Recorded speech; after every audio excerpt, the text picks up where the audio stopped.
Hi guys, welcome back to my channel. Today's video is going to be my top books of 2025 because we just need to talk books, guys. Like, we need to do it. I really wanted to do this video. I mean, the vibes are immaculate today and we're going to talk my top books of 2025. I think I have 19 books. It's probably actually 25 because if you count like the whole series, then it probably hits 25. We're just gonna talk all things books. So if you like books, then you'll love this video. I do not have a Goodreads. I'm a Fable girly through and through. I just never got Goodreads because I was just like, this thing is like just seems so behind. Fable on the other hand, Fable's cute, Fable's aesthetic. Fable lets you rate things 0.5 and that's what I need. Okay, all the books I'm going to talk about are 4 stars and above. We have a good chunk. If you're curious, the genres that I typically read are fantasy, romance, historical fiction. I think that's about it. So we have my trusty stack of books. Also have my lovely Kindle. You guys know I'm obsessed with my Kindle, and a lot of my books that I read are either downloaded from the library or on Kindle Unlimited. So we're gonna do a mix here. Let's start with this one. 4 Winds by Kristen Hanna. Just randomly got it from a little library and I was like, you know what? I love Kristen Hanna. Let's give it a go. And she did not disappoint. She writes amazing historical fiction novels. The ones that I've read so far, there are only 2. I'm gonna talk about the second one eventually in this video. Written about women in a certain time period. The stories are just so realistic and the way she writes them makes you feel like you're literally in that time period. It's hard to write a history book that makes you actually want to read it. Actually, that's literally not true. I just straight up lied to you. I like history, so I don't know why I said that. It's hard to come by a history book that isn't just like, so this is what happened in the 1920s, you know? Like, you want something that's gonna actually make you feel connected to the characters, and I feel like she does such a good job of that. This is about a woman in the 1930s. She's dealing with a drought that's going on and also the Dust Bowl that's currently happening. She is a single mother and she's trying to help her family, trying the best that she can. She wants to flee to California because she thinks she'll go there and she'll have more opportunity and better resources. I don't think I knew anything about the Dust Bowl before this book. Although this book is, you know, obviously made up, it still is about what actually happened then. I feel like I just learned a lot. Sounds of the City. Just really felt for her and I felt for her family. Something about her books, like, doesn't matter how long it is, you will eat it up. So I absolutely love this one. Let's do a little fun. Let's do a little romance. This is one of Carly Fortune's new books that came out this year, One Golden Summer. I've read her other books. First off, I just want to talk about the flop of this book is amazing. That, let alone, will get me to read a book. It's just the way this book falls when you read it. It's just beautiful. If you have this book, you know. The cover, gorgeous. But besides the fact, this one is about Charlie. Charlie is the brother. Actually, what's the other brother's name? It's losing my brain. I don't know what the other brother's name is. I just loved his character. He was so sarcastic. She has like some really good sneaky quotes in here. When you're reading it, you're like, wait, that was so cute. We're following Alice and her grandmother is healing from, I think, like an injury or something. So they decide to go to this small little lake cottage that her grandmother used to always go to. So they go there and she runs into Charlie. It was perfect for the summertime. It's literally the perfect summertime read. Okay, this next series I became obsessed with very quickly. It is such a good fantasy series. Like, I can't talk about it enough. If you don't already know, it's Spark of the Everflame, the Kindred's Curse series by Penn Cole. So this book follows DM and she's immortal. She lives around a world where there's descendants. So the descendants and the mortals do not get along. And her mother goes missing and she's trying to figure it out. And she thinks the descendants have something to do with it. There's different magic, there's different realms. You also meet a love interest because it's a romantasy. So another book that's supposed to be out, but it's not out yet. So I don't know when that's coming out, but hopefully soon. There's 3 books out and all of them I gave high ratings. They're so good. I also recommend the audiobook. The audiobook is amazing. Really good one. This book. This book was so good, guys. I can't wait to read it again, honestly. This is The Conditions of Will by Jessa Hastings. So this one's a contemporary romance, and this is about Georgia. So her father passes away, and so she has to go back to her hometown, which is South Carolina, for the funeral. She doesn't get along with her family very well. She has a brother that they totally leave out of the picture, but she's very close with her brother. So she does not like her family for those reasons. It's just the way Jessa writes, you literally feel like you're watching a movie while you're reading. You just get to see a lot about how her father's death brings up a lot about the family, a lot of secrets. She also heals a lot of relationships within her family through this that she didn't think she would. I couldn't put it down, and this is one that I will definitely reread again because it was so good. Next up, we have The Favorites. This one was so good. Keep saying that, whatever. This one was so good. Obviously, it's on my freaking list. Duh. This one is about two ice skaters. So basically, since it's written like an interview documentary style, you're getting like everyone else's point of view from that time. So coach's point of view, people that she competed against, like all these other people's point of views, and then you also get the story behind it. You got to see how even though they were famous and these ice skaters were so good and they became so good in the Olympics and they were winning things, seemed like they were the perfect pair to like the outside world, you get to see actually what's going on behind the scenes. Every chapter basically leaves you off on a cliffhanger because they'll be like, yeah, and then she did that, which was just crazy, and you're like, what did she do? I actually have this book, but it's home. But I finally read Love in Other Words, and I know everyone and their mothers has read this book, so I'm just gonna touch on it very quickly. Friends to lovers, best trope. Like literally love that trope. The way she did it in this book, it was so good. Caught Up, the Windy City series, guys, this is the best series. This is the best sports romance series you will ever read.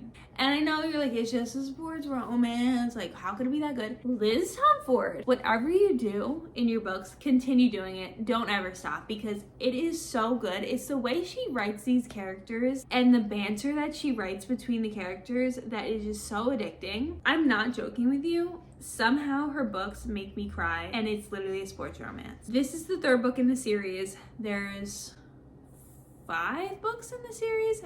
I haven't read Rewind It Back yet because I'm like savoring it. I'm literally savoring it. I haven't, but I will soon. This is about Kai and Miller. So Kai is an MLB pitcher and Miller is a chef. Kai is a single father, so he's like so overwhelmed. He has so much going on. So he's like, I need to hire a chef. I can't cook for my son. I can't do all this. I have too much going on. So he hires Miller to be their personal chef. Miller's been burnt out. She's been doing all these things for this restaurant that she owns, and she's coming up with all these recipes, and she just feels like everything she's making is not good. So she's like, I need to do something else. So he hires her, and she's like, this will be fun. I can like test out new recipes. It won't even be a big deal. There's no pressure. And well, the rest is history. The way they talk to each other and their banter, that just like, I just eat it up. It is so good. This friggin' trilogy. The Powerless trilogy. Okay, let's talk about it. So basically you're following Peyton. She's an ordinary. She's an ordinary in a world full of elite. You can't be an ordinary surrounded by elites. They want to kill you. So she basically fakes that she's an elite. Through that, she has to go through trials, compete against all these elites. So I just finished Fearless, like last week, was it? And I've been putting off reading this for so long because I feel like I've heard reviews not being the best. I think this book was literally perfect. It's because I feel like we really got Kai's personality in this book. I feel like in the first one, people were like, oh my God, obsessed with him. And I wasn't obsessed with the first one. Like the first one was the first ever fantasy book I ever read. So I really like didn't know what I was getting into, but I was open-minded, okay? First book didn't totally hook me. Then I read Reckless and I was like, wait, that was so good, guys. And like a lot of people didn't like it. They were like, it's giving nothing. I'm like, what do you mean it's giving nothing? Like, I feel like in the second book, we really got, well, I can't really say what it's about. So, but we really got to learn a lot more about both of the main characters, Kai and Peyton. Anyways, I just really loved the series as a whole. Honorable mention for Powerful. The story about Adina literally brought me to tears. Next up, we have Malibu Rising. This was my first ever Taylor Jenkins Reid book. It's my first ever Taylor Jenkins Reid. That's what I was gonna say. This one, you're following the Riva siblings. They basically throw like this huge party in the summer, and it starts out with a line that basically tells you that the house burned down. And so it flashes you back, their childhood, how they were raised, and then it flashes forward to the party and like the actions that they're doing at the party, and you're like, why are they acting that way? But then you learn in their childhood what makes them act the way they are, who is related to who. The way she writes is so fast paced and it keeps you like engaged the whole way through. Most of this book I listened to on audiobook. It was very good. And then going along with that, I just read One True Loves. Oh my god, this story, I swear I was like sad the whole time reading this book because I just felt so terrible for the main character, but I couldn't put it down. So literally the first sentence in this book says like, I'm in love with, wait, I have to read the first sentence of this book because I'm finishing up dinner with my family and my fiance when my husband calls. I was like, what do you mean? So this one is about Emma, and she marries her high school sweetheart. A year or two into being married, he dies. She's going through this grief. She's like, he's the love of my life. Like, what am I gonna do? So she moves back home to be with her mom and her family. She eventually starts going out and she meets this guy that she used to be friends with back in high school, I think it was. And they end up falling in love, and she's like, wow, this is amazing. She's like, I thought I was in love before, but no, this is what love is. And then with all that, she gets a call one day, and who is it? It's her husband. Such a good story. It's super fast paced, just like her other stories. Highly, highly recommend. This one I feel like is great for the winter. So another super fun sports romance is a hockey romance, and that's Face Off by Chelsea Cottrell. Kind of gave me that Windy City series feeling. Not as good as Windy City. I think nothing can top that one, okay? Like, I'm sorry, like, that's just where I'm at right now. But it was still really, really good. So this one was an enemies to lovers trope. And this one is about Emmy and Maverick, and they're both hockey players. She's already used to like guys being like, you can't play hockey, like you're a girl, like you're not even that good, like whatever. Just the way they both have egos and they're both like butting heads the whole way. That is just so good. This story also has found family, which I love, which is another reason why I love Windy City series. Next up, oh my god, this one, guys.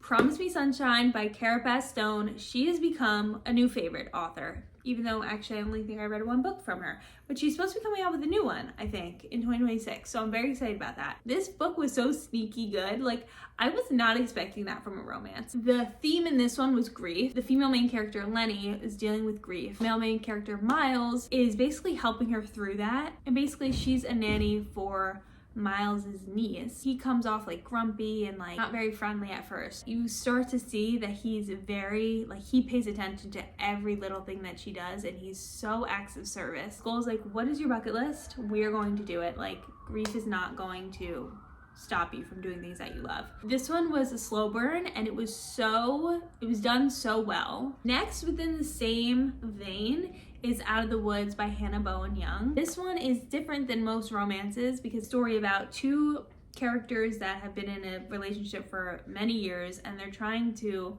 rekindle their relationship. So they go on this hiking trip, or all couples that are trying to work through their problems go on this little adventure together. It's super funny. I love this one, and it's very realistic. People that are in relationships for a while, like there's times where you're like, yeah, I don't like you right now.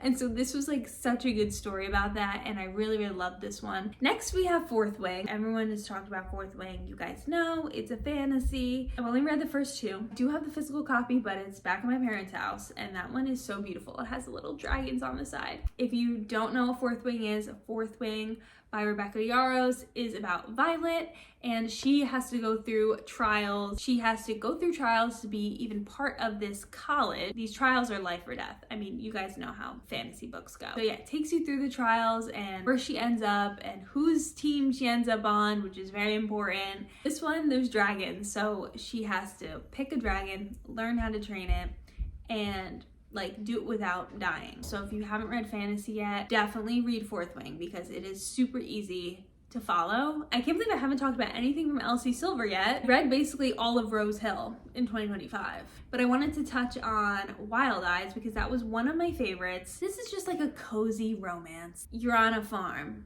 Think horses, think cowboys, think pop star that's like so over being famous she just wants to go to some random farm and just get away, and this is where we land. We got Skylar, who's the famous pop singer, and we got Wes, who is the farmer, horse trainer, horse guy. Literally so fun, and I loved it. So last but not least, our last top book of 2025 is none other than Firefly Lane by Kristen Hanna. It was the first Kristen Hanna book that I ever read. We read it for our book club. Something about her books, you are constantly thinking about it. I feel like it's just always in the back of your mind. You're like, wait, that literally was like a time period in people's lives that like people lived through. You know what I mean? This one, you're following two best friends. So you see how they meet as teenagers and how different both of their lives are. The one girl has a family. She's a mother and a dad and a brother, and they're all very close and they have to have dinner together every night and it's very important to them.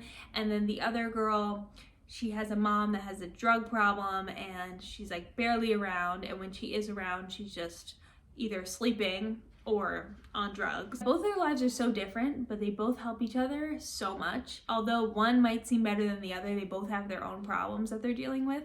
And it kind of takes you through them meeting as teenagers to them being older with their own kids and their own lives and their different problems. This journey kind of just like shaped them as individuals, especially if you have a best friend. I feel like you would really like this. Like if you have someone that you've been friends with since you were like a kid and now you're older, you'd probably really like resonate with a lot of things happening in this story. But even not, like even if you just are a girl, and I think it's also a show or a movie, so maybe I should watch that because I haven't watched it yet, but I'm sure it's probably pretty good. Just recapping it makes me want to read another Kristen Hanna book like super soon, so I definitely need to put that on my TBR list. Yeah, that's it for my top books of 2025. I hope you guys enjoyed this video. Guys, you don't know how hard it was for me to explain these books. I hope I explained them well enough, okay? But I will get better at it. I promise. I promise I will get better at it. If you've read any of these books and you like them, let me know in the comments. I'm really curious. Also, let me know how many books you've read this year because I want to know. I'm nosy. Hope you guys enjoyed this video, and if you did, don't forget to give it a thumbs up. I love you all so much, and I'll see you in my next one. Bye.